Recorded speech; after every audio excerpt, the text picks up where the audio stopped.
Sir, आपका मैं बड़ा आभारी हूँ। आपने मुझे बात करने के लिए समय दिया और हमारे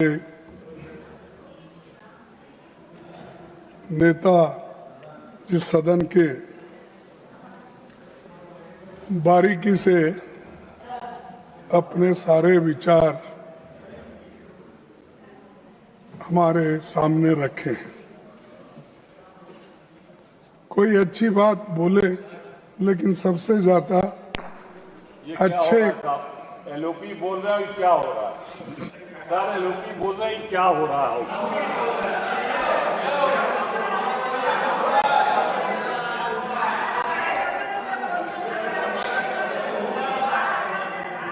सर,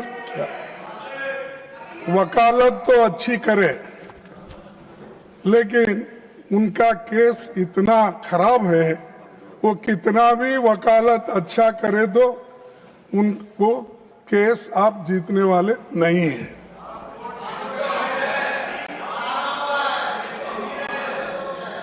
क्योंकि देश की हालत आपने इतना खराब कर दिए है, इसको कोई दुरुस्त करता नहीं। अब हम देखेंगे आगे आने वाले दिनों में क्या हो। सर, सभापति जी, आपका आभार। 6062 शब्दों का विस्तृत भाषण इस सरकार ने तैयार करवाया है, पर कई अहम सवालों पर अभिभाषण मौन है। मैं सदन में सिर्फ 5 जरूरी मुद्दे आपके सामने रखना चाहूंगा। मैं सामाजिक न्याय, सामाजिक सद्भाव, संसदीय लोकतंत्र पर हमला, अर्थव्यवस्था और किसानों मजदूरों की दिक्कतें और विदेश नीति की खामियां पर अपनी बात रखना चाहता हूं और आपके सामने ये दिखाना चाहता हूं कि कितना समय इन्होंने देश के जनता के भलाई के लिए दिया और कितना समय देश के बाहर इन्होंने बिताए, ये आप सभी को मालूम है। ये सोशल जस्टिस, सबसे पहले मैं सामाजिक न्याय पर बात रखूंगा। पिछले 11 सालों में मोदी सरकार ने सामाजिक न्याय के ताने बाने को कमजोर किया है। किया या नहीं किया है, तो उनके संवैधानिक हक हकूक पर चोट पहुंचाई है। राष्ट्रपति के अभिभाषण में महिला सशक्तिकरण पर बहुत बातें हुई, पर सच ये है महिलाएं बीजेपी के लिए केवल वोट बैंक बन के रही है। अगर मोदी जी वाकया महिलाओं का नेतृत्व को आगे लाना चाहते हैं, तो वे सबसे पहले महिला आरक्षण एसीटी तुरंत लागू करके इस पर कंडीशन नहीं लगाते। अगर आपको उनके बारे में उनको शक्ति देना है, एम्पावरमेंट करना है, तो आप ये बिल पास कर सके, उसको लागू कर सकते हैं। अरे आप कहते हो एक, करते हो एक, तो इसीलिए ये कंडीशन लागू नहीं करते। इससे जनगणना के नाम पर आपने किया, इसको आगे ढकला। आज से 100 साल पहले जब महिलाओं को वोट का अधिकार भी नहीं था और हमारे देश में भी 78 साल तक वोटिंग का अधिकार महिलाओं को नहीं था, तब कांग्रेस ने अपने पार्टी के नेता सरोजिनी नायडू को कांग्रेस अध्यक्ष चुना गया। है आपके पास कोई एग्जाम्पल? आज भी नहीं है। इंदिरा गांधी के प्रधानमंत्री बनने के भी 60 साल पूरे हो गए। इनके जैसी कई महान महिलाएं सशक्तिकरण की मिसाल बनी। बीजेपी ने अब तक किसी महिला को अध्यक्ष नहीं बनाया है।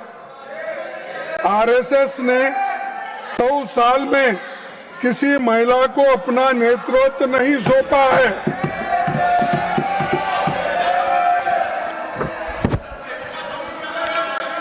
जातिगत जनगणना को मोदी जी और संघ परिवार ने पहले लगातार खारिज किया। सुप्रीम कोर्ट में हल्फनामे में असहमति जब जताई। जब विपक्ष ने लंबा आंदोलन किया तो मजबूरी में सरकार को मानना पड़ा और घुटने टेकने पड़े, तब ये आगे शुरू हुआ। सर, लेकिन ये काम कैसे पूरा होगा, इसका अब तक कोई रोड मैप नहीं है। न विपक्षी दलों से सलाह ली, न विशेषज्ञों से बात हुई और न ही राज्य सरकारों से कोई परामर्श किया गया। सभापति जी, देश में कमजोर तबकों का, खास तौर पर दलित, आदिवासी, अल्पसंख्यकों को, महिलाओं पर लगातार अत्याचार बढ़ रहे हैं। सभापति जी, कांग्रेस की सरकारों में एससी एसटी समुदाय के आर्थिक विकास के लिए कई कदम उठे। एससी एसटी सब प्लान बना, एससी एसटी का सब प्लान बना था, लेकिन मोदी सरकार ने कई योजनाओं को कमजोर करके वो खत्म कर दिया। अब केंद्र सरकार की योजनाओं में जो धन आवंटित होता है वो कम होता है और उसे भी सरकार खर्च नहीं कर पाती है।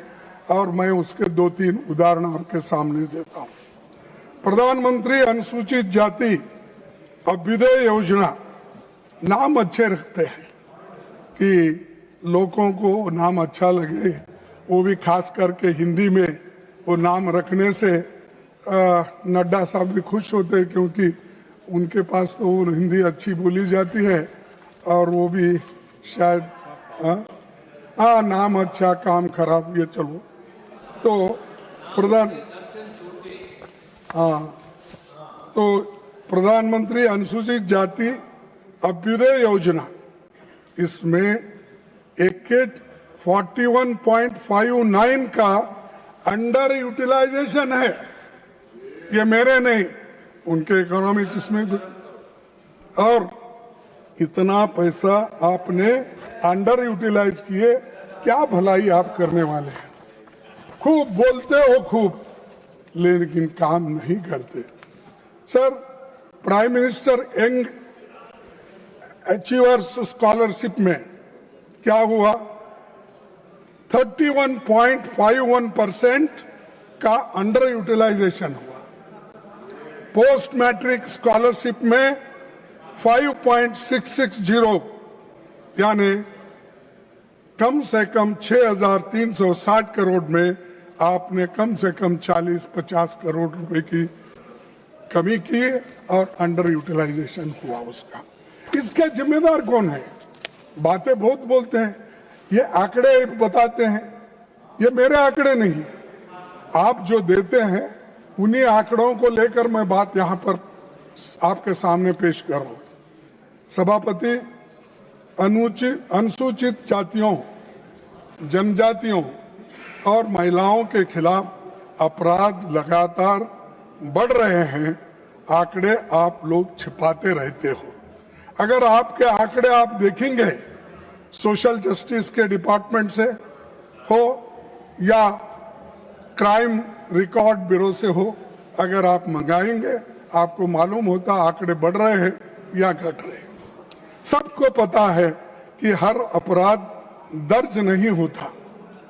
डर, दबाव और व्यवस्था की नाकामी के कारण असंख्य मामले कभी सामने नहीं आ पाते हैं, क्योंकि गांव में डरते हैं लोग, जो ये केस अगर रजिस्टर हुआ, हमको गांव में रहने देते या नहीं। ये मुश्किल से अत्याचार भी अगर होता है, अपने मर्यादा को डर के महिलाएं और SC ST उनको सपोर्ट नहीं रहने की वजह से वो डर के वो भी लोग पुलिस तक नहीं हर घटना रिपोर्ट नहीं होती। इस कारण जातिगत हिंसा करने वालों की बढ़ावा उन करने वालों का और उनको प्रोत्साहन मिल रहा है। सर, आजादी के बाद हमारे सामने दो सबसे बड़े लक्ष्य थे। समान न्याय पर आधारित सामाजिक व्यवस्था खड़ी करना और देश को एक संसदीय लोकतंत्र बनाना। आपने 11 सालों में दोनों पर बुलडोजर लगाए और आपकी सोच में संविधान नीचे और मनुस्मृति ऊपर। पिछले सालों में सरकार संविधान के 4 स्तंभों को जस्टिस, लिबर्टी, इक्वालिटी और फ्रेटर्निटी पर चोट आपने लगा दी और ये आप कर रहे हैं और संविधान को खत्म करने की आपकी योजना है। ये इस दिन में आपको मैं सामने रख रहा हूं। MNREGA, national food security act, forest rights act, right to education, right to information और लैंड एक्विजिशन एक्ट जैसे कानूनों को भारतीय संविधान में निहित directive principles of state policy article 36 से लेकर आर्टिकल 51 तक ध्यान में रखते हुए बनाया गया। ये राइट बेस्ड थे सब, चाहे मनरेगा हो, फूड सिक्योरिटी हो, एजुकेशन हो, हेल्थ हो, ये सब हमने बनाया। और आपने क्या बनाया? एक मुद्दा लेते वही बार बार बोलने का। अरे ये तो राइट बेस्ड है, कभी हमारे लीडर्स बोले नहीं। श्रीमती सोनिया गांधी जी, मनमोहन सिंह जी, इसको सबको डायरेक्टिव प्रिंसिपल्स को हक के रूप में लाके जनता की भलाई के लिए उन्होंने किया। आपने क्या किया? इसको उखाड़ फेंक दिया। और आप हमेशा यही बात करते हैं, आपने क्या किया, आपने क्या किया, तुमने क्या किया, यही किया। जो हमने बनाया उसको बिगाड़ना। हमने रेल ट्रैक डाला, तुमने भगाया एक रेल। बोलने लगे तो ये वंदे मातरम, वंदे भारत, वो स्पेशल ट्रेन, स्पीड ट्रेन। आपका बुलेट ट्रेन किधर गया मालूम नहीं है। तो बुलेट ट्रेन शायद शिमला में भाग रही होगी, शिमला से अहमदाबाद भाग रही होगी। सर, इकोनॉमिक सर्वे तो RTI के डाइल्यूशन की बात करता है, यही आपकी सोच है। मैं आपको ये दिखाना चाहता हूं कि RTI जो हमारे ये है, उसमें ये लिखा गया है, unless carefully planned RTI risks becoming an end in itself with disclosure celebrated regardless its contribution to better governance। ये CAG की रिपोर्ट है, मेरी नहीं। अगर आपको होना है, ये मैं आपको देता हूँ, इस टेबल पे रखता हूँ, आप इसको अच्छी ढंग से पढ़िए। और ये आप ही के रिपोर्ट रहने के बावजूद अगर आप बार बार कहते हो क्या किए, RTI एक्ट आपने लाया, पारदर्शिता आपने लाई, हमने लाया और उसको इम्प्लीमेंट किया और इसको इम्प्लीमेंट किया। और दूसरा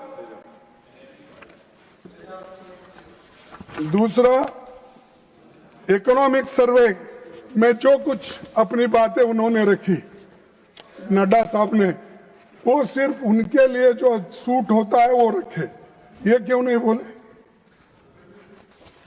तीसरी मणिपुर जला, सरकार मौन रही। नेतृत्व की असफलता इसमें है। सामाजिक सद्भावना की बात मणिपुर के बिना अधूरी है।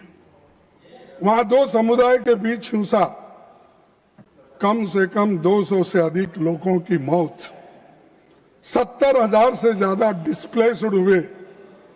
आपने मणिपुर को मिलिटराइजेशन जोन बना दिया, ये मिलिट्री एरिया बना दिया आपने, और इतिहास गवाह है।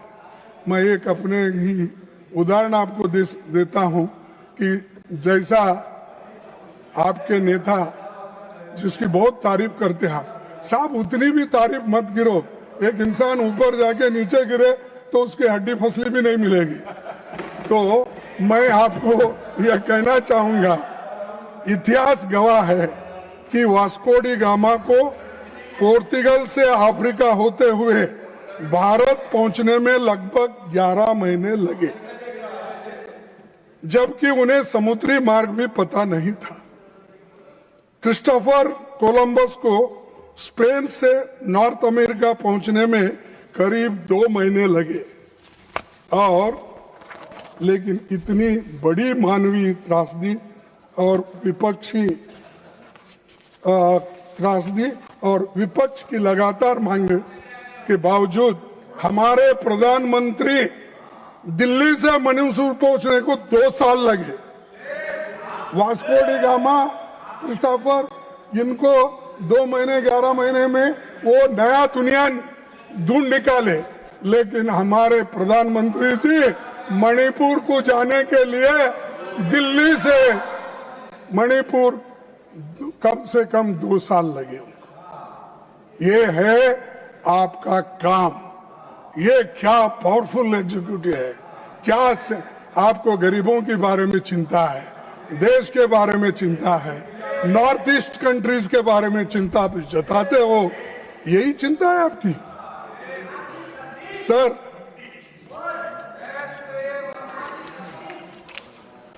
और मैं और भी बताना चाहता हूं सर, कम्युनल जहर और भारत की आत्मा पर हमला, सर सामाजिक सद्भाव के लिहाज से देश बेहद खतरनाक दौर से गुजर रहा है। भारत की पहचान सदियों से diversity of thought and practice रही है। ये कई धर्मों और संस्कृतियों की जन्मभूमि रहा है, जहां वे आपसी सद्भाव के साथ फले फूले।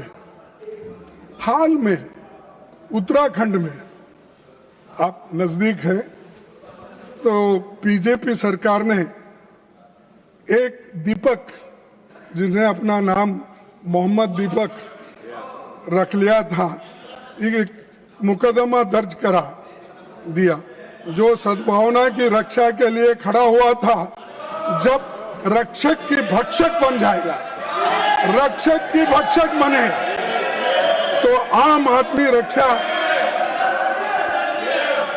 कहा, आम आदमी को रक्षा कहाँ है। एक आदमी झगड़ा सुलझाने के लिए, उनको जब कुछ समाधान करने के लिए जाते हैं, उसी को आप धमकी देते हो, मारते हो, खत्म करते हो। ये इसका नाम, इसीलिए मैं कहता हूं, सहिष्णुता आपके पास नहीं है। आप सिर्फ पोलराइजेशन की पॉलिटिक्स करते हो, वोटों के लिए लड़ते हो और बड़े बड़े भाषण करते हो, सिर्फ पोलराइजेशन के लिए, देश के लिए नहीं।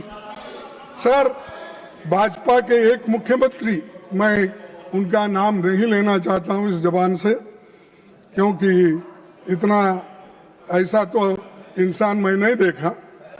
एक मुस्लिम समुदाय को निशाना बनाकर दिए गए बयान पूरे लोकतंत्र के लिए खतरे की घंटी है। और ये मुख्यमंत्री हमेशा पोलराइजेशन की बात करता है, हर एक को झगड़ा लगाता है, हर एक जगह मुसलमानों के खिलाफ बात करता है। भाइयों, देश में सेलेक्टिव टारगेटिंग, देश में सेलेक्टिव टारगेटिंग और बुलडोजर पॉलिटिक्स, सर देश में सेलेक्टिव टारगेटिंग और बुलडोजर पॉलिटिक्स को रणनीतिक तौर पे इस्तेमाल किया जा रहा है। नड्डा साहब, ये आपकी रणनीति है और आप इसी राह पे चल रहे हो, लेकिन आप दिल से तो नहीं चाहते ये, लेकिन मजबूरी है कि आपको मोदी साहब कहते हैं तो आपको कहना ही पड़ता है। तो इसीलिए मैं आपसे विनती करूंगा सर, अरे मैं 60 साल में मेरा ही एक अलग उसूल है, मैं करते जा रहा हूं। सभापति जी, मध्य प्रदेश, उड़ीसा, दिल्ली, छत्तीसगढ़ और केरल आदि राज्यों में चर्चेस पर भी हमले हो रहे और क्रिसमस पर हमले बढ़ जाते हैं। सर मोदी जी केरल में चुनाव आने पर चर्च की प्रार्थना में जाते हैं, दिल्ली में जाते हैं, प्रार्थना में भाग लेते हैं, पर उन पर होने वाले अत्याचार, हमलों पर खामोश रहते हैं, मौन रहते हैं। सर, माइनॉरिटीज के खिलाफ objectionable, inflammatory and divisive speeches को बढ़ावा दिया जा रहा है। ईसाइयों और मुसलमानों के खिलाफ जहर उगले बिना उनको खाना हजम नहीं होता आपको। इसीलिए मैं कहना चाहता हूं, कम से कम आपके लोगों को बोले ऐसा जहर उगालना बंद कर देता। अरे आपको पावर मिला है, उसका ठीक ढंग से इस्तेमाल करो, उसके बजाय पोलराइजेशन के लिए, वोटों के लिए जहर मत दे दो लोगों को और देश मत तोड़ो। और इसके बजाय आप अपना खुद आप सोचिए इसके बारे में। बीजेपी का प्रवक्ता बनने के क्वालिफिकेशन ये है इनके पास, हेट स्पीच। जो ज्यादा मुसलमानों के, ईसाइयों के खिलाफ बोलेगा वो बड़ा बहादुर आदमी इनमें है, बड़ा ज्ञानी आदमी और बड़ा वो क्या है, इनका प्रोटेक्टर बनता है। वो गालियां देना एक ही काम उनका, औरत हो मर्द हो, वो क्या उसमें कोई फर्क नहीं, उनका प्रवक्ता है। सर, इससे देश की छवि के नुकसान पहुंच रहा है और साथ ही कॉन्स्टिट्यूशन का कोर वैल्यूज भी कमजोर हो रहे हैं। हमें तकलीफ है कि राष्ट्रपति जी, जिन्होंने गरीब और कमजोर तबके की पीड़ा को खुद देखा है, उनके अभिभाषण में इस गंभीर चिंता की कोई झलक नहीं है। मैं अभिभाषण पे ही बोल रहा हूं, नड्डा साहब, हमें तकलीफ है कि राष्ट्रपति जी, जिन्होंने गरीब और कमजोर तबके की पीड़ा को खुद देखा है, समझा है, उनके अभिभाषण में इस गंभीर चिंता की कोई झलक नहीं दिखती, क्योंकि आपने जो कहा, जो लिख के दिया, वही पढ़ना पड़ता है, वही उन्होंने पढ़ा। क्या आप विकसित भारत नफरत और विभाजन की बुनियाद पर खड़ा करना चाहते हैं? और अगर ऐसी ही आपका रवैया रहा, देश आज ना कल आपको देश के टुकड़े करने के लिए आप ठहरे हुए हैं, ये मैं कहना चाहता हूं। अब संविधान और संसद के प्रति इनकी सोच पर चंद बातें करूंगा। संसद में शॉर्ट नोटिस क्वेश्चन कभी एडमिट किया सब?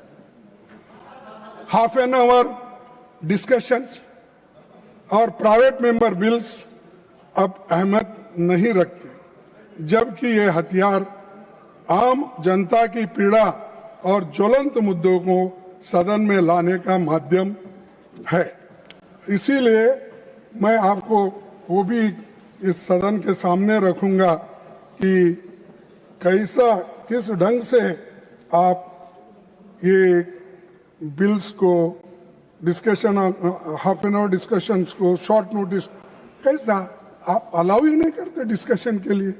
तो इसीलिए मैं डिटेल में नहीं जाना चाहता हूं। मैं यहाँ पर वो बना के लाया हूं। आपने क्या यूपीए टाइम में 3004 half an hour discussion, half an hour discussions admitted 30, half an hour discussion held 19। NDA सरकार के जमाने में 66 half an hour discussions filed और उसमें half an hour discussions admitted 3, चर्चा 2। और एक बार पढ़ो। तो ये आपका काम है, ये भी मैं सदन के सामने रखना चाहता हूं। और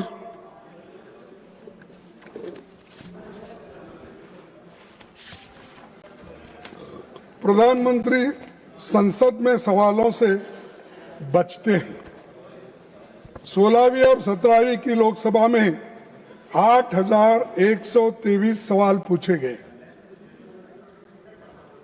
यादव साहब, इधर भी थोड़ा ध्यान दीजिए। नहीं, मेरी बात नहीं कर रहे आप, और दूसरी बात कर रहे थे, मेरे को मालूम है। 16वीं और 17वीं, 16वीं और 17, नहीं बेटे, 16वीं और 17वीं लोकसभा में 8,123 सवाल पूछे गए। कितने?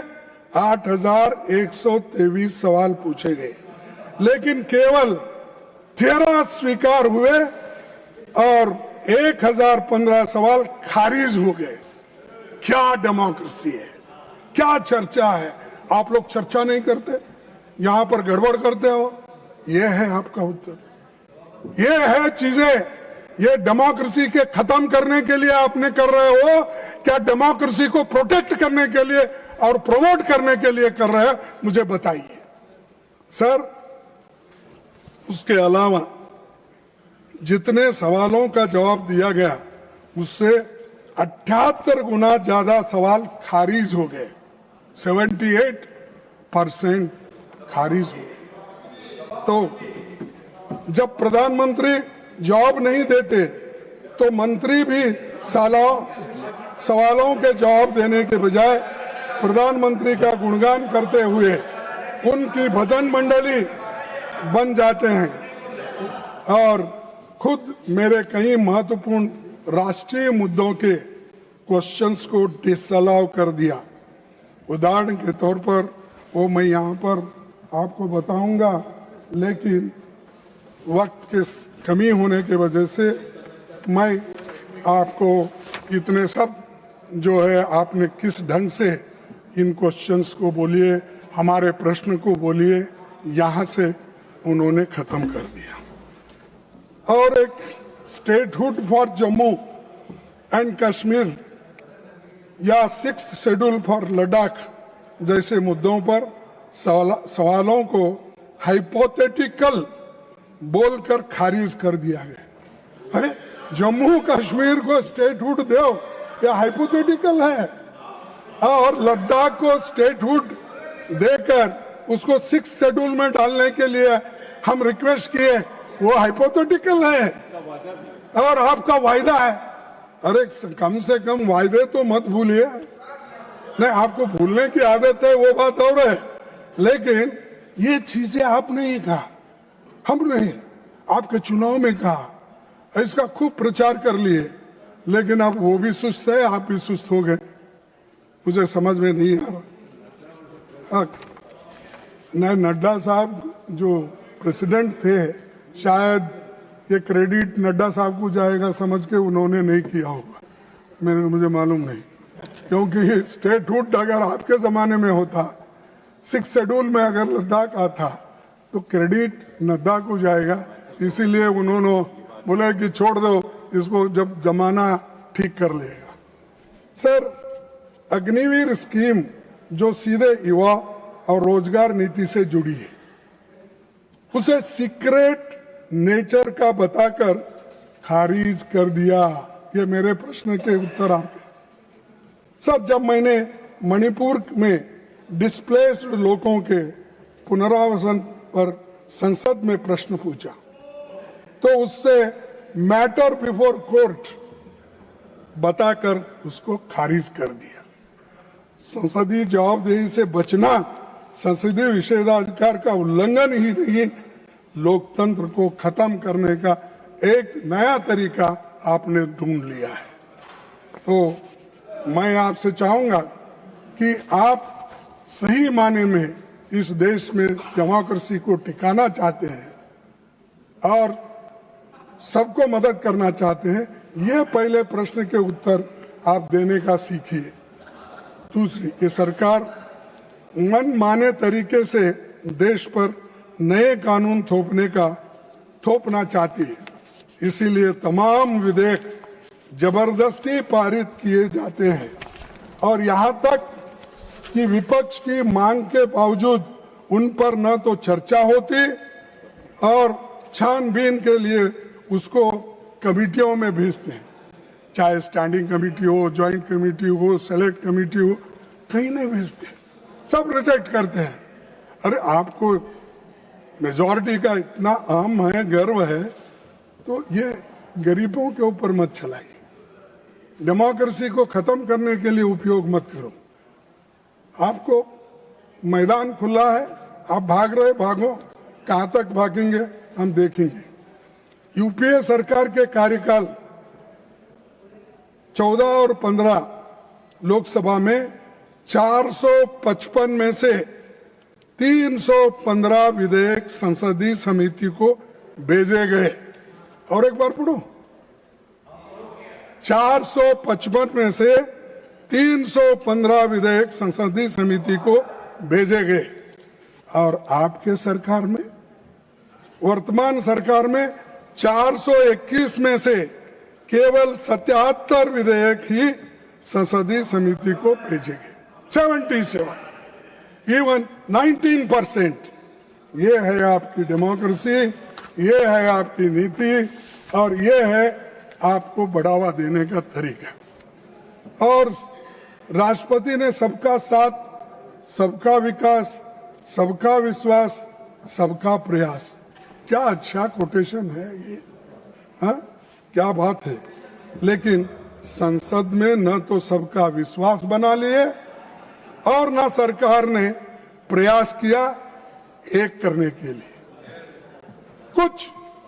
कोई प्रयत्न उन्होंने नहीं किया। लेकिन बोलते तो ये है कि सबका साथ, सबका विश्वास, सबका प्रयास, ये बातें रखते हैं, काम तो करते हैं। सर, नॉन एनडीए रूल्ड राज्यों में राजभवन बीजेपी आरएसएस के दफ्तर बन गए हैं। राज्यपाल केंद्र सरकार के एजेंट की तरह काम कर रहे हैं। संविधान के आर्टिकल 154 के अनुसार राज्यपाल राज्य का कार्यकारी प्रमुख होता है और उनसे अपेक्षा की जाती है कि वो सभी मामलों में मंत्रिपरिषद की सलाह पर ही कार्य करे। जब संविधान सभा में गवर्नर के अपॉइंटमेंट के बारे में चर्चा हो रही थी, तब बाबा साहब अंबेडकर ने कहा था कि गवर्नर हैज नो पावर, क्योंकि उस वक्त ये चर्चा हो रही थी कि हम या नॉमिनेटेड गवर्नर करना चाहिए या इलेक्टेड। तब सभी ने फिर बाद में माना कि नॉमिनेटेड होना, इलेक्टेड न हो। तब उस वक्त की बात है, उन्होंने कहा कि सम्मति से जो कुछ भी वहां पर निर्णय हुआ तो मैं उसका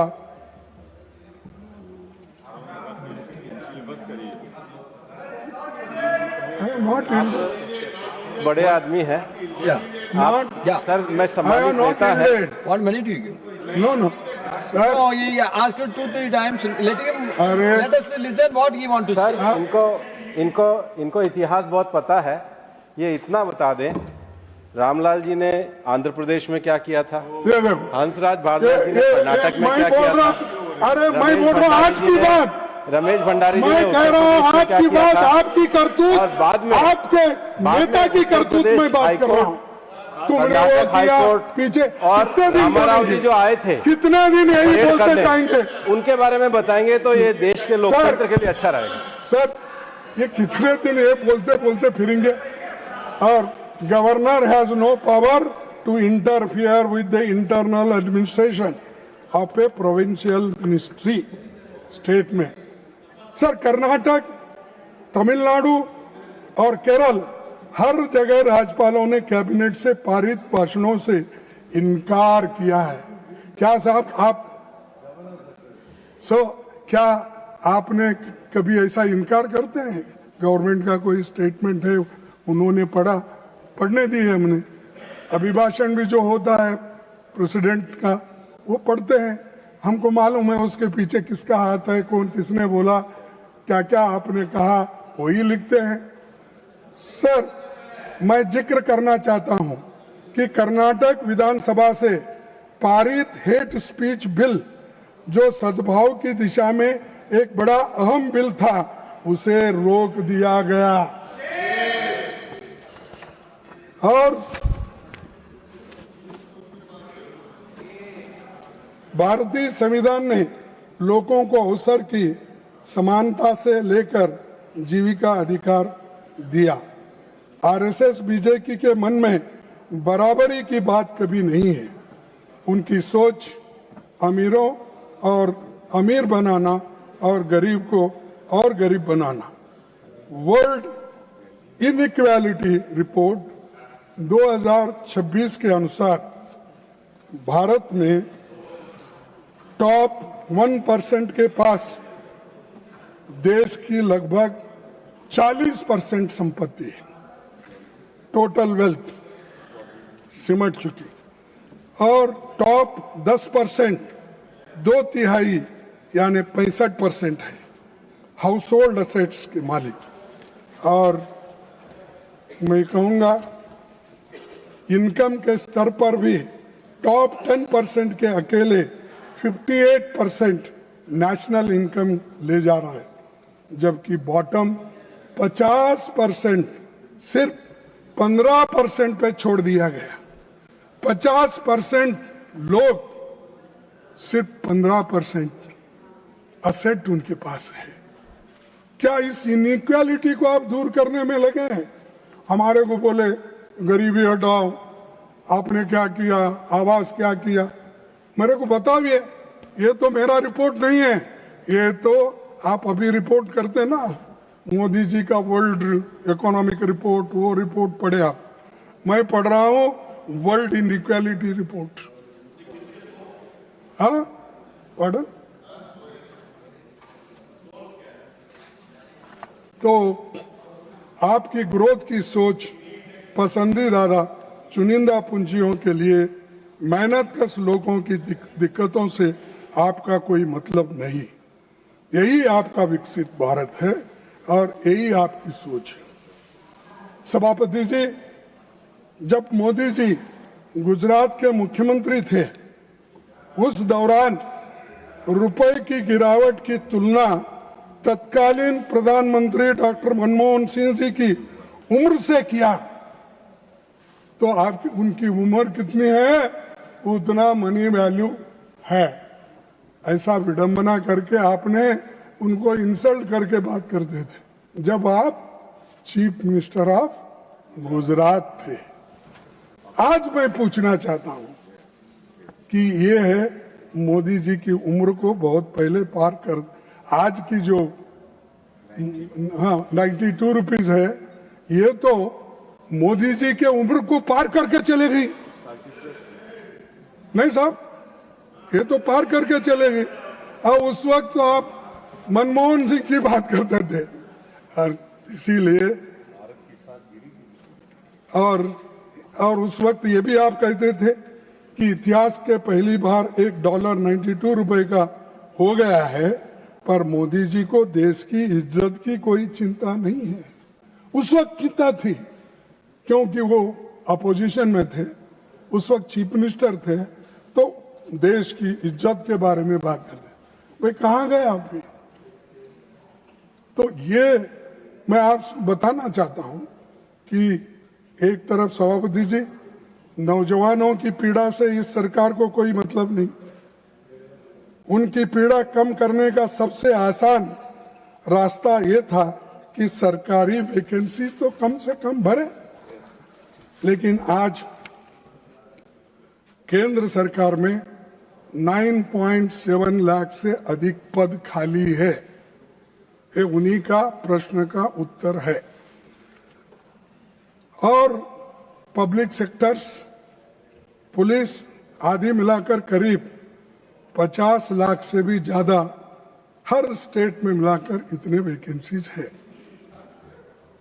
एम्स, मेडिकल संस्थानों में ये सभी आंगनबाड़ी से लेकर सभी योजनाओं में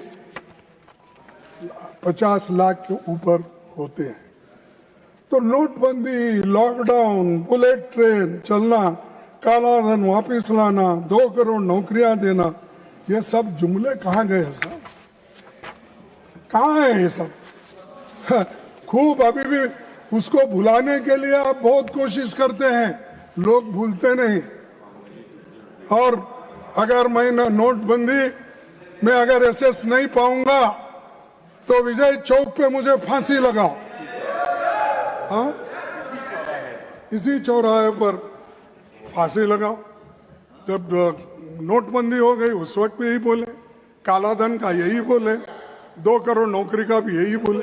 कितने झूठ बोलते हो, कितने असत्य बातें करते हो। कोई हमको तो शर्म आता है, अब आपको आता नहीं, मैं कैसा? हाँ सर, दूसरी चीज, नारकोटिक्स कंट्रोल ब्यूरो ने एक ही वर्ष में 1.3 लाख किलोग्राम ड्रग्स जब्त किए। पिछले 5 वर्षों में हाई वैल्यू ड्रग सीजर्स का 65% केवल गुजरात के बंदरगाहों से ही हुआ। कहां से हुआ? गुजरात के बंदरगाह। वहां कौन रहते हैं? कौन रहते हैं? मोदी साहब, उनका एरिया है। और वो कौन, होम मिनिस्टर कौन है? शाह साहब है। अरे ये गांधी जी का प्लेस है, गांधी जी की जगह है, उस जगह। और आप बड़े अपने आप को पावरफुल समझते हो। कहां गई आपकी मर्दानगी? कहां गई?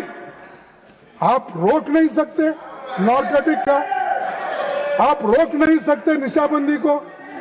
आप शाकाहारी की बात करते हैं, लोगों को निशा का इधर डोज देते हो।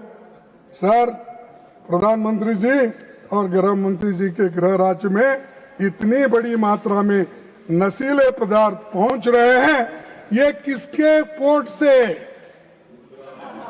ये किसके पोर्ट से? अरे ये अदानी के पोर्ट से आते हैं। और ये लोग अदानी के पोर्ट से आते हैं, आपको कंट्रोल नहीं कर सकते उसको, तो रोज आपके पास फ्री रहता है आजू बाजू में। तो ये आपका चाल और चलन है, आपकी नीति है। तो मैं आपसे यही करूंगा सर, अब युवाओं का बेहतर भविष्य के लिए जोखिम भरे रास्ते से अमेरिका, कनाडा और यूरोप तक जाते हैं, वो मारे मारे फिरते हैं।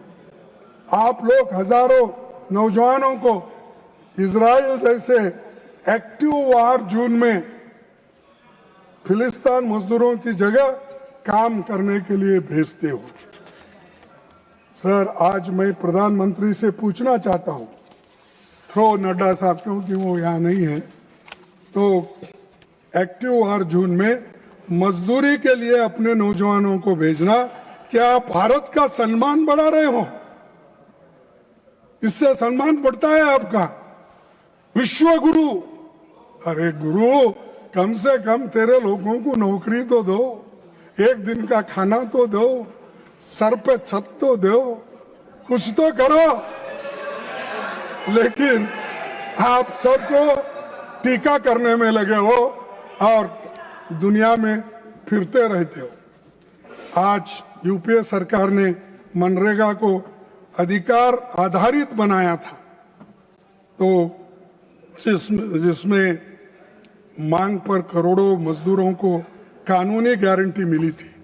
इसका सबसे बड़ा फायदा महिलाओं को हुआ और डॉक्टर मनमोहन सिंह और सोनिया गांधी जी ने गरीब श्रमिकों को गरिमा और आजीविका सुरक्षा देने वाला सेफ्टी नेट तैयार किया। ग्राम सभाओं के क्रियान्वयन में शामिल किया गया फंड एलोकेशन जनता की जरूरत के हिसाब से सुनिश्चित किया जा रहा है। लेकिन आज एनडीए सरकार डिमांड बेस्ड से एलोकेशन ड्राइवन बना रही है और फंडिंग पैटर्न में बदलाव हुआ।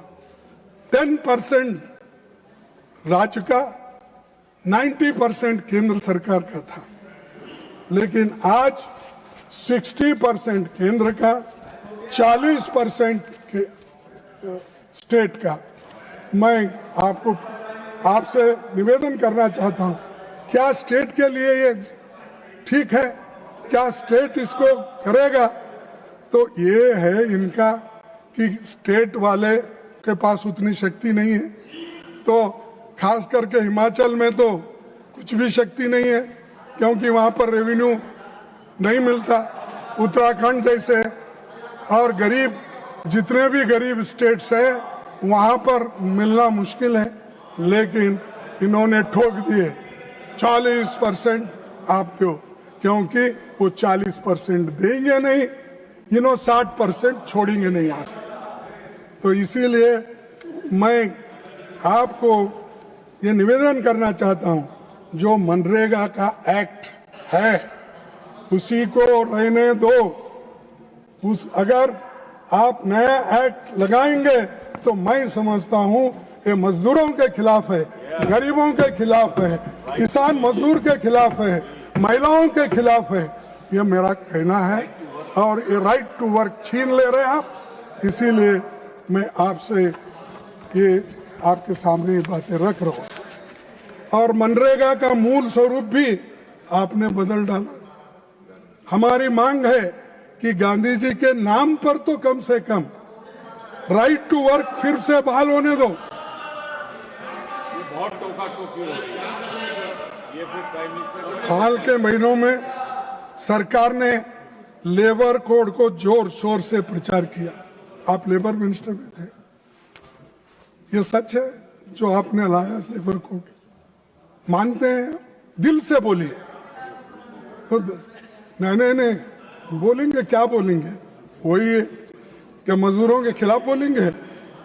सर, सच्चाई ये है, आजादी से पहले और आजादी के बाद बने वे सभी श्रम कानून जो मजदूरों के भविष्य की गारंटी थे, आपने अपने चंद कॉरपोरेट मित्रों को लाभ पहुंचाने के लिए उस कानून को, लेबर कानून को खत्म कर रहे और छठवीं सीमा 100 से बढ़ाकर 300 कर्मचारियों कर देने से भारत की 80% से अधिक फैक्ट्रियां अब बिना सरकारी अनुमति कर्मचारियों को निकाल सकती है।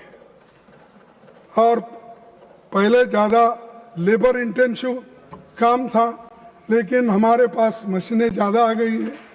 जब मशीनें ज्यादा आने से लेबर और भी घटता है, लेकिन आपके दिमाग में नहीं आ रहा कि हम 300 से घटाकर 100 करना ये कितना उचित है। और आप ये हैंडलूम्स का तो आपको मालूम है, अब वो इलेक्ट्रिसिटी आने से, मशीनरी आने से, वहाँ जितने लोग पहले हैंडलूम में काम करते थे या खादी भंडार में काम कर, वो सब घट के जा रहे।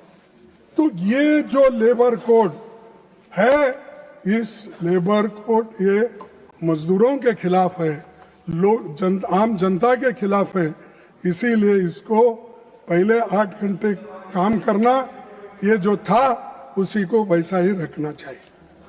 और सर, और एक मैं कहूंगा कि ये दूसरा चीज है कि यूनियन को दबाना। और आपका यूनियन, बीजेपी का यूनियन यही चाहता है, वो आपके खिलाफ स्टेटमेंट तो देता है लेकिन बाहर नहीं आता, क्योंकि उसको कोई तो लड़ना कोई तो लड़ने दो, मेरे को फायदा जो होता वो ठीक है। सर, डॉक्टर बाबा साहब अम्बेडकर ने जब वो वाइसराय एग्जीक्यूटिव काउंसिल में लेबर मेंबर थे, उन्होंने भारत में पहली बार 8 घंटे काम का नियम बनवाया था, जो तब 14 घंटे था। तब ब्रिटिश गवर्नमेंट में वहां के लोगों को 8 घंटे का था, लेकिन यहाँ के लोगों को 14 घंटे का था। तब उन्होंने लेबर मेंबर के नाते, उन्होंने उस वाइसराय काउंसिल के मेंबर के नाते उन्होंने कहा कि आपको 8 घंटे और हमको 14 घंटे, ये हम मानते नहीं। उन्होंने 8 घंटे ही रखवाया और मिनिमम वेजेस एक्ट उसी वक्त शुरू हो गया। उसके बाद डॉक्टर अंबेडकर द्वारा रखी गई नींव को खत्म कौन कर रहे हैं? बार बार उनका भी नाम इलेक्शन में लेते हो, आप ही खत्म कर रहे हो। जो मजदूरों को मिलने का हक है उसको कुचल रहे हो, यूनियन को कुचल रहे हो। अरे एक तरफ गरीबों की बात करते हो और दूसरे तरफ आप उनको खत्म करने की बात करते हो। सर, मैं 11 साल पहले अच्छा दिन का वादा आपने किया था, लेकिन आज प्रदूषण की धूम में अच्छे दिन दिखाई नहीं दे रहे। प्रदूषण इतना है कि वो आपके अच्छे दिन कहाँ हैं वो दिख रहा ही नहीं। आपको दिख रहा है? सर, 11 साल की नाकाम नीतियों का नतीजा यह है कि लोग अब जीने के लिए हवा खरीदने को मजबूर हो गए हैं। 90,000 करोड़ का एंटी पॉल्यूशन डिवाइसेस का बाजार खड़ा हो गया है। ईज ऑफ बिजनेस की बात करने वाले ईज ऑफ ब्रीदिंग नहीं दे पा रहे। तो इसलिए मैं आपसे यही कहूंगा कि आपके गलतियों को छुपाने के लिए आप इधर उधर की बात मत करो, सीधा आओ। भाई गलती है, इसको सुधार लेंगे कहो, लेकिन उधर आप देखना नहीं चाहते। सभापति जी, संसद सत्र चल रहा है। इस बीच भारत अमेरिका ट्रेड डील हुई, लेकिन उसके बारे में सांसदों को सरकार से नहीं बल्कि राष्ट्रपति ट्रंप से पता चला। सरकार से नहीं, राष्ट्रपति ट्रंप से चला। हमारा संसद चल रहा है। नड्डा साहब को मालूम नहीं, यादव साहब को मालूम नहीं। ट्रंप बोल रहा है इस देश को क्या करना, कैसे ढंग से चलाना, वहां से वहीं वो काम कर रहे हैं। सर, इस डील से भारत का किसान तबाह होगा। अमेरिकी एग्रीकल्चर सेक्रेटरी ब्रूक रोलिंस ने कहा, new US India deal will export more American farm products to India's massive market, lifting prices and pumping cash into rural America. यानी अमेरिका के रूरल लोगों को, एग्रीकल्चरिस्ट को फायदा इससे मिलता, ये एग्रीकल्चर मिनिस्टर वहां कहते हैं। अरे तुम हमारे एग्रीकल्चरिस्ट को, हमारे फार्मर्स को यहां से कुचल दे रहे हैं, उनको खत्म करना चाहते हैं आप। हाँ, और जीरो क्या है टैरिफ, जो इंपोर्ट होता है उसको जीरो टैरिफ, और हम जो कुछ बेचते 18 तो किए हैं, अभी आया नहीं 25 से 18। लोग कुछ भी रहने दो, तुम किसानों के हित में काम कर रहे हो या किसानों के खिलाफ काम कर रहे हो? एक बार हमको बोलते, उन्होंने तो कहा कि उनको भी थोड़ा बिजनेस से इंटरेस्ट है।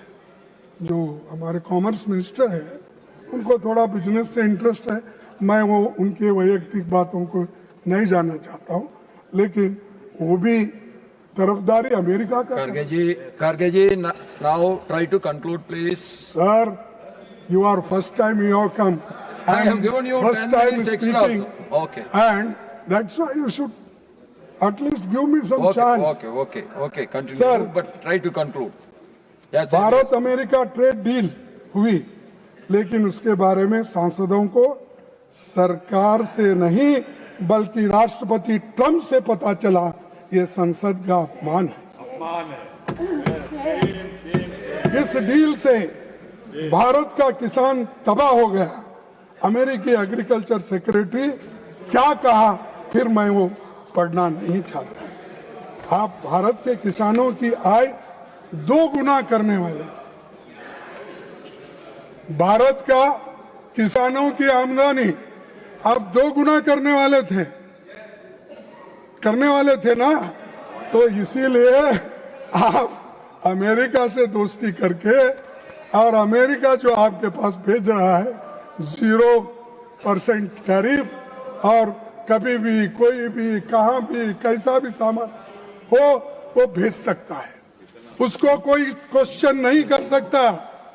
इतना अरे बेचने वाले के पास तो कंपटीशन होता है, जहां अच्छी है क्वालिटी है, ठीक ढंग से क्वांटिटी मिलती देखते, लेकिन यहाँ तो सीधा उनको इतना कंसेशन दिया गया कि किसानों को तुम जितना हो सके, भारतीय किसानों को जितना हो सके उतना मारो कुचलो, ताकि वो ऊपर उठ नहीं सके और हमारा माल हर जगह कन्याकुमारी से कश्मीर तक चले और वेस्ट बंगाल से राजस्थान तक चले।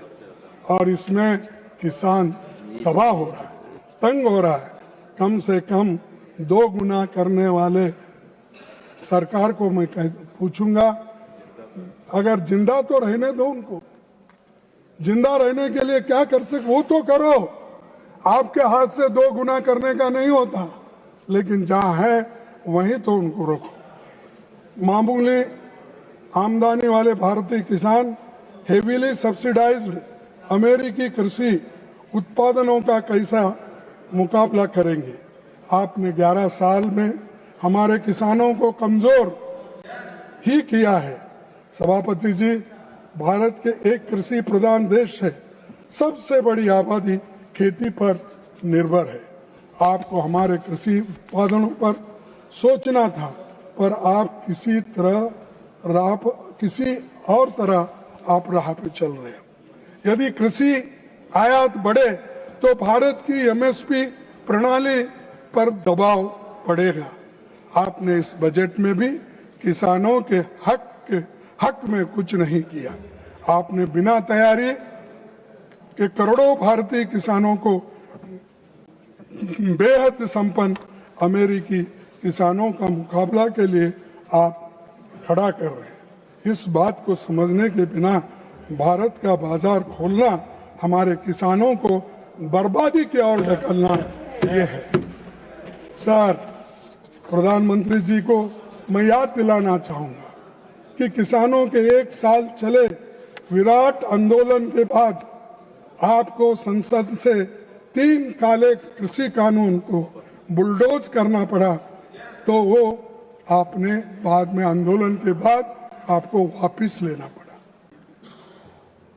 और ये काले कानून वापस लेने के बाद भी आप फिर ये गलती कर रहे हो, अमेरिका के गले जाके कर रहे। ये मेरा फ्रेंड है, मैं सुबह उठते ही चाय पे गपछुप करते हैं, वो करते हैं, क्या क्या की बातें बोले।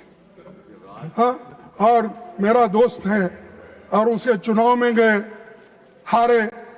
हाँ, तो ये सब होने के बावजूद भी एक बार फिर से किसान आंदोलन उठेगा और वो लोग जब रास्ते पे उतरेंगे तो आप कहीं के नहीं रहेंगे।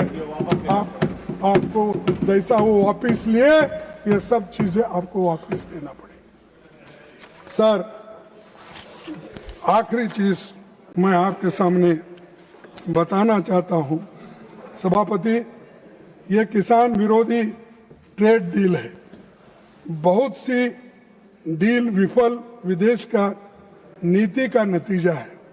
प्रधानमंत्री जी, जबरन गले मिलने, विनयन होता शादी सम्मेलन में शामिल होने और दूसरे देशों के चुनाव में प्रचार करने से देश आखिरी देश को आखिर क्या मिलेगा? विश्व मंच पर अमेरिका बार बार भारत का अपमान करता है। राष्ट्रपति ट्रंप दावा करते हैं कि उन्होंने भारत पाक युद्ध को ट्रेड की धमकी से रोका और मोदी जी ने उन्हें खुश करने के लिए रूसी तेल आयात घटाया, बंद कर दिया। अब ट्रंप घोषणा कर देते हैं कि भारत वेनेजुला से तेल खरीदेंगे। वेनेजुला से तेल अरे आप जहां बोल रहे हैं वहीं ही खरीदना। आप किसके दुकान पे जाओ थे उसी पे जाना।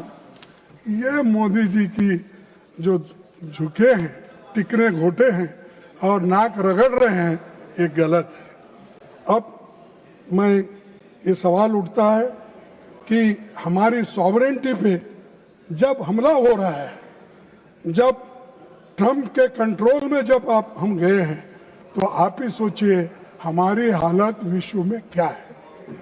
सर, हमारा सबसे करीबी पड़ोसी नेपाल, चीन, ये सब लोग आज मिल रहे हैं और भारत के काला पानी, लिपू लेक और लिम्पियाधुर जैसे क्षेत्रों पर नेपाल अपना दावा कर रहा है। 71 के बाद पहली बार बांग्लादेश, चीन और पाकिस्तान के साथ नजदीक आ चुके हैं और बांग्लादेश में हिंदू अल्पसंख्यकों पर हमले हो रहे हैं, फिर भी हमारी सरकार चुप है। और मोदी जी हमेशा बात करते हैं सबका संरक्षण करूंगा। मेरा 36 इंच छाती है, 56 सॉरी मैं माफी मांगता हूं आपसे, तो 56 इंच छाती मैं कम कर दिया, इसीलिए नड्डा साहब प्लीज मैं माफी चाहता हूं। खड़गे जी प्लीज कंक्लूड। मेरे no personal No, okay. Please, I leave it, sir. Leave it. No, that will not go on record. You please conclude. नहीं, मैं जो बोला वो नहीं जाएगा, लेकिन मोदी साहब बोले हैं वो तो जाएगा ना। मैं बोलूंगा नहीं जाएगा। मोदी साहब जो बोले इस सदन में, उन्हीं की बात। Even sir, don't make any personal things. You please go on. Modi ji खुद बोलते हैं तो वही तो दोहरा रहे हैं। और हिंदू अल्पसंख्यकों पर जो वहां पर अन्याय हो रहा है, अत्याचार हो रहे हैं, इसको रोको और कहो कि भाई ऐसी चीजें हम बर्दाश्त नहीं करेंगे। अगर ये आप बोलेंगे नहीं तो कल के दिन हमारा बहुत बड़ा नुकसान हो जाएगा। भारत का चीन के साथ trade deficit record 116 lakh crore dollar और 116 लाख करोड़ तक पहुंच गया है। और जो लोग कभी चीन को लाल आंख दिखाने की बातें करते थे, आज वही चीन के लिए ट्रेड का रेड कारपेट बिछा रहे हैं। जबकि चीन गलवान के बाद लद्दाख और अरुणाचल प्रदेश पर दावा ठोकता जा रहा है, भारत के साथ आर्थिक रिश्ते अपनी शर्तों पर तय कर रहा है। ये देश के लिए नुकसान है। ये मजबूती नहीं, ये स्ट्रैटेजिक सरेंडर है और देश इसकी कीमत चुका रहा है। ये ट्रेड तब पड़ रहा है जब सरकार कहती है कि पहलगाम हमले के बाद चीन पाकिस्तान को खुफिया मदद दे रहा था, फिर भी उसका स्वागत किया जा रहा है। सभापति जी, विदेश नीति की विफलताएं विदेशों तक सीमित नहीं रही थी, वे आंतरिक सुरक्षा की चूक बनकर देश के भीतर उठती है। 2014 के बाद से इस सरकार के कार्यकाल में 2300 से अधिक आतंकी हमले, जिनमें करीब 1000 भारतीयों ने अपनी शहादत दी। विदेशी नीति को आप घरेलू ध्रुवीकरण का हथियार बनाना चाहते हैं। चुनावी लाभ के लिए ऐसा दुरुपयोग लोकतंत्र और विदेश नीति के लिए खतरनाक है। सर, आखिरी मैं बात रखूंगा। Please conclude. कंक्लूड इसके बाद आप बोलो बोले तो नहीं बोलूंगा। Please conclude. सर, सभापति जी, मैं अंत में इस सरकार से जानना चाहता हूं कि वे किस प्रकार का भारत बनाना चाहते हैं। प्रतिकात्मक भारत या वास्तविक लोकतांत्रिक समाजवादी धर्मनिरपेक्ष और संप्रभु का सॉवरेन भारत, न्याय, स्वतंत्रता, समानता और बंधु प्रेम के सिद्धांतों वाले भारत से उनका परहेज दिखाई दे रहा है। सर, टैक्स पेयर के पैसे से किए गए भव्य आयोजन और प्रोपेगेंडा जनता को थोड़े समय के लिए गुमराह कर सकते हैं, पर आपने गरीब, महिला, वंचित, दलित, आदिवासी, अल्पसंख्यक, पिछड़े वर्ग, कामगार, किसान और छात्रों को सबके हितों पर आपने चोट पहुंचाई है और उनको निराश कर दिया है। लेकिन बात तो बड़े बड़े करते हैं साहब, बातों से काम नहीं होता, काम करना पड़ता है। तो इसीलिए मैं विपक्ष के रूप में सवाल उठाना और संसद तक तथा संसद के बाहर भी हम बोलना, हम ये जारी रखेंगे, क्योंकि जब तक लोग समझेंगे नहीं, आप तो समझते नहीं, आप तो सोए हुए हैं। जो सोया हुआ आदमी को कोई जगा नहीं सकता जल्दी, और लेकिन जो नहीं उठना, ऐसा जो सोता है उसको उठाना बड़ा मुश्किल है। सोया हुआ आदमी को हम उठा सकते हैं, लेकिन जो आदमी सोया हुआ ढोंग करता है उसको उठाना मुश्किल है। सर, संविधान की रक्षा के लिए जन जागरण हमारा नैतिक और संवैधानिक कर्तव्य है। मैं आखिरी में एक बात बोल के अपने बात को समाप्त करता हूं, कम से कम इसको दे। सर, मोदी जी को क्या है, कुछ ना कुछ भाषण देना, लोगों को गुमराह करना। उन्होंने भी ऐसा ही करते हैं। नड्डा साहब कम किए, आपके तरफ कम देखे, अपने एमपी के तरफ ज्यादा देखे, लेकिन आप कम देखे। लेकिन Please conclude. Please conclude. लेकिन मोदी साहब हमेशा ऑडियंस को कैसा बोलते हैं, अपने एमपी को बोलते हैं। तो वैसा ही आपकी नफरतें बताती है, आपकी नफरतें बताती है कि आपको प्यार की जरूरत है। आपकी नफरतें बताती हैं कि आपको प्यार की जरूरत है। जीत ने अंधा कर दिया है तुम्हें, जीत ने अंधा कर दिया है तुम्हें, आपको एक हार की जरूरत है। धन्यवाद। जय हिंद, जय संविधान।